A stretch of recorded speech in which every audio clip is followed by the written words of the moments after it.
caminhar, pessoal. São 6h15, hein? Estamos atrasados 5 minutos.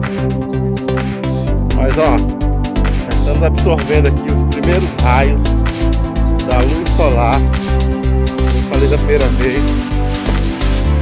Isso aqui é vitamina pro corpo, viu? Isso aqui tira qualquer doença. Estou bastante consciente disso. E para quem tem a oportunidade de fazer isso aqui, ó, olha só que coisa maravilhosa. Todo dia de manhãzinha cedo é a luz solar, água e exercício físico, viu? Aí também tem que eliminar o refrigerante, o açúcar também, que é veneno. Se você fizer isso, aquelas dores lá, osteoporose, doença de pele, enxaqueca, dor de cabeça, dores estomacais, aparece tudo, não precisa nem... Vai ver, é só experimentando mesmo que você vai ver.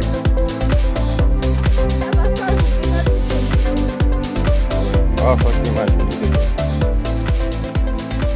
Eu vou voltar.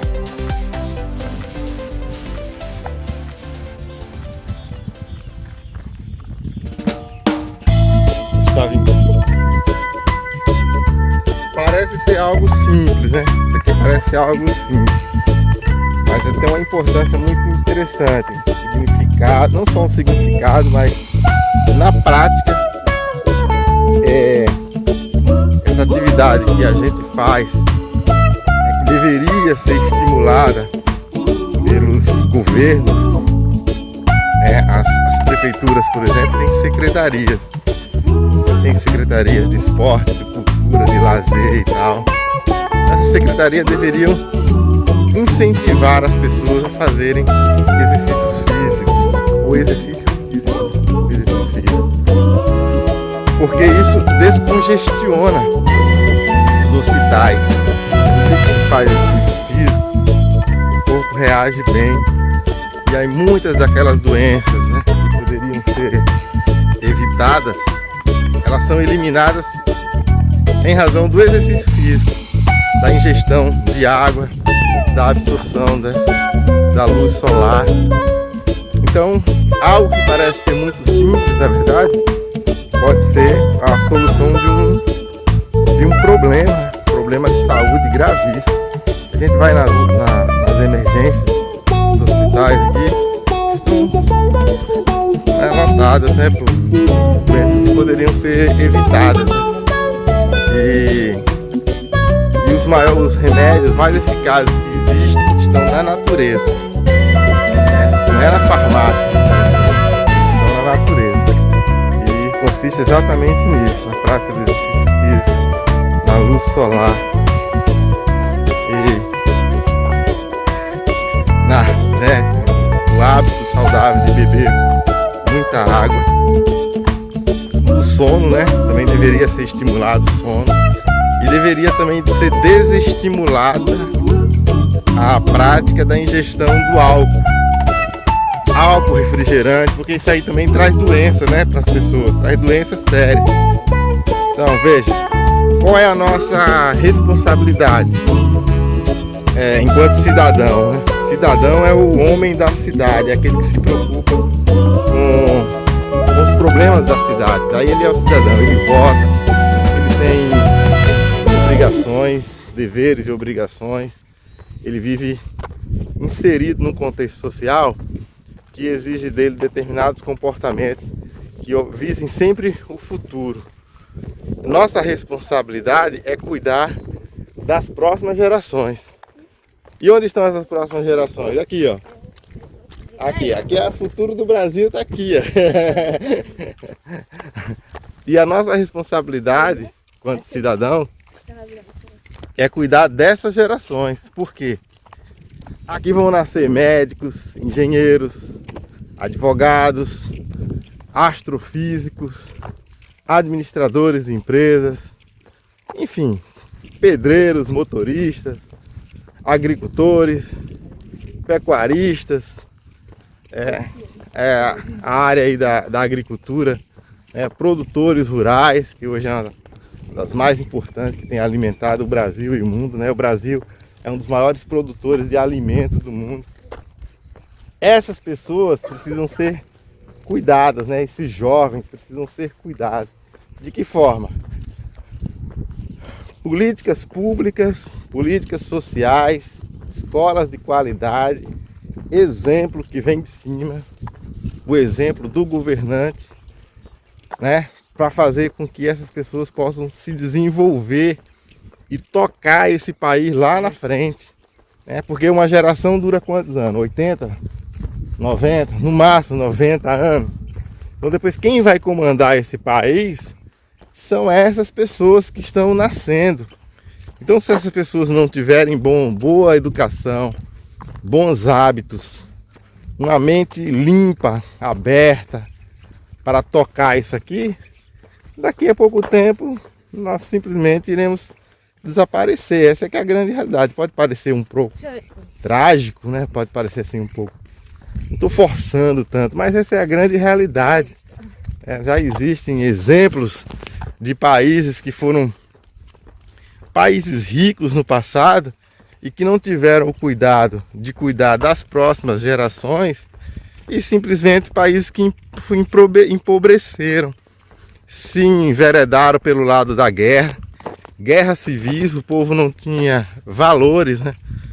Precisa também, através da sociedade civil organizada, das igrejas, cultivar valores, porque através do cultivo desses valores você passa a dar sentido às coisas, né? Então tudo isso é o modo de viver das pessoas, né? As festas, elas têm que ter um sentido, elas têm que ter um liame, um laço religioso que justifica aquela... É a cultura de um povo, né? E é isso que a gente chama de nação. É o comportamento de um povo que está relacionado com a forma como ele foi criado, como ele nasceu, como ele tem se desenvolvido, a sua língua, a sua religião, esse passado, presente e futuro que se fundem, né? Fazendo com que aquele povo isoladamente considerado, a partir destes elementos que a gente acabou de citar aqui, forme uma nação, a nação brasileira. Quando se fala, por exemplo, na nação brasileira, você está falando de tudo isso, né? A característica de um povo. E isso obviamente está relacionado aí com a sua religião, a religião desse povo, com a língua desse povo, com a forma como as famílias são tratadas, né, neste país. Tudo isso compõe isso que nós chamamos de nação. É isso que nós precisamos preservar. Essa é a grande questão, né? A gente está andando aqui, por exemplo, lá nesse lugar, essa vastidão aqui, a gente está pisando em riquezas, a gente está pisando em ouro. Aqui no subsolo, aqui, ó, aqui tem uma série de minérios que valem muito dinheiro. Daqui a pouco vocês vão ver passar ali, vocês vão ver, né, através do vídeo, passar ali naquela pista, carretas gigantescas levando minério de ferro. O que é aquilo ali? Minério de ferro daqui da riqueza do país, ou seja, a riqueza das próximas gerações. Então, se a gente não cuida disso, se nós não cuidarmos disso, o que será dos filhos, dos netos desses que vão ficar, dos bisnetos? Eles vão pegar um país cheio de buracos, uma verdadeira Namíbia, um país pobre, onde não se terá recursos naturais, porque toda a riqueza vem da terra. E a partir do momento em que se extrai toda essa riqueza e dilapidam isso, você não consegue formar esse capital, podemos dizer assim, para sustentar essas gerações vindouras. Então aqui, por exemplo, esse asfalto aqui é uma porcaria. A pessoa que mandou construir esse asfalto aqui não imaginou que aqui poderia, né, uma chuva muito forte pode levar isso aqui de uma hora para outra. Isso aqui vai virar um verdadeiro lamaçal. Se o governante tivesse uma outra cabeça, ele fazia um asfalto aqui de qualidade para durar 50 anos. Ponto. né? Porque o país se desenvolve, além de tudo isso que eu falei anteriormente, através de obras estruturais. Então, estas obras estruturais alavancam o desenvolvimento. Então, a partir do momento que se constrói uma pista dessa aqui, você já vai ter pessoas querendo investir aqui na comunidade, fazer uma casa por conta do acesso que é fácil. Um doente que sai daí da comunidade para ir, né, para Sobradinho, já consegue chegar lá rapidamente porque tem asfalto. Isso é obra estrutural. A obra estrutural é de responsabilidade do governo. E o desenvolvimento daquela localidade, aí já cabe à iniciativa privada. Isso acontece naturalmente, ninguém precisa fazer absolutamente nada. O governo, o governante, só precisa fazer a obra estrutural. A praça, o asfalto, a escola, a ponte, a delegacia, pronto. O sistema de água. Isso aí até pode ser delegado. Oi? O hospital, muito bem, fez o hospital. São obras bem pontuais, assim, específicas. Aí ele cuida também da administração de tudo isso, da administração pública. E o restante, a iniciativa privada é que vai tocar, né? É por isso que existe o princípio da livre iniciativa, que está na Constituição Federal. As pessoas são livres para iniciar os seus negócios e o governo não pode interferir. O que ele tem que fazer é a obra estrutural. O governo que é contra isso, ele é contra o desenvolvimento desse povo, entendeu? Por quê?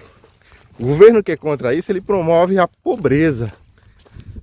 2 ou 3 gerações futuras, você dilapidando essas riquezas naturais que existem, fazendo contratos, vendendo esse patrimônio com a preço de banana, ou se entregando à corrupção, ou fazendo com que isso seja extraído, seja lá por quais motivos forem, que não seja o interesse da sociedade, esse governo ele é contra o desenvolvimento do seu próprio povo. Porque gerações vindouras virão e elas precisarão de escolas também, de hospitais, enfim, saúde, educação. Isso só se faz com riqueza. O que aconteceu em Dubai, por exemplo? Dubai era uma terra deserta. Percebeu-se que havia muito petróleo. E os governantes fizeram aquilo que nós conhecemos hoje, né? Os Emirados Árabes, que tiveram pessoas ali com responsabilidade, que decidiram aplicar a riqueza daquele país para o desenvolvimento dele. Por quê? Porque o petróleo é um recurso natural esgotável. Em algum momento aquilo vai acabar. Então, percebendo isso, ele aplicou na estrutura do país. A mesma coisa é aqui. Não tem diferença nenhuma. O minério vai acabar.